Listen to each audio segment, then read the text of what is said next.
4টা প্রশ্ন কী ছিল?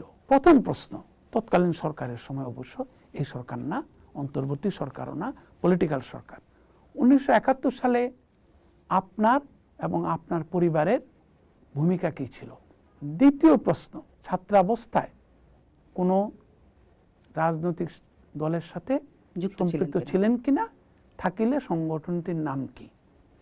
তৃতীয় প্রশ্ন ছিল আপনি 2007 এবং 2008 সালের গণতন্ত্র পুনরুদ্ধার প্রক্রিয়ার সাথে সম্পৃক্ত থাকার কোনো প্রমাণ আছে কিনা, গণতন্ত্র পুনরুদ্ধার। আর চতুর্থ প্রশ্নটি ছিল যে এটা জবের সাথে রিলেটেড, আপনাকে সরকার আর্থিক খাতের সাথে সংশ্লিষ্ট একটি নিয়ন্ত্রক সংস্থার প্রধান হিসাবে বিবেচনা করছেন। আপনি যদি এই পদের জন্য নিজেকে উপযুক্ত মনে করেন তাহলে আপনার উত্তরের সপক্ষে যুক্তি প্রদর্শন করুন। তাহলে আপনি দেখেন 3টা প্রশ্ন হচ্ছে আপনার পলিটিক্যাল ব্যাকগ্রাউন্ড, মাত্র একটা প্রশ্ন হচ্ছে আপনার ওই রিলেভেন্ট ফিল্ডের যোগ্যতা।